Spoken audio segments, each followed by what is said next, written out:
Hello nga mga mare, dahil nga nagutom ako, naisipan ko nga magmerienda. Siyempre, niyaya ko nga ang aking kasamahan doon sa kabilang tindahan na si Duday. At naisipan nga namin mga mare, puntahan ang siumayan ni Kuya. Ayan, sa halagang 20 pesos mga mare, mabubusog na kayo dahil 5 peraso na 20 lang.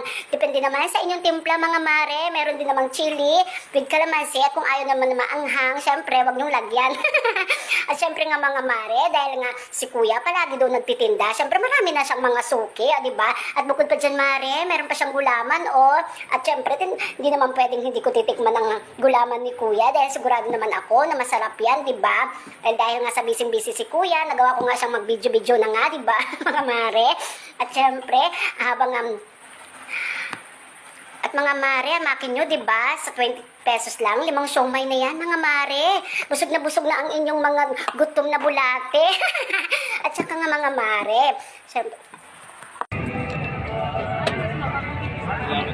Opo. dali lang. At mga mare, hindi nga nakakasawa itong siomay ni Kuya dahil bukod sa malambot na, masarap pa. O diba? O ayan na nga mga mare, tikman na nga natin. Tinikman ko na nga mga mare. Ano masasabi yun, diba? Ay naku mare, sobrang sarap talaga. O ayan, syempre kailangan natin ng pangpatulak. Ayan nga, at uminom ako ng gulaman. Mga mare, o ano pang hinihintay nyo mga mare?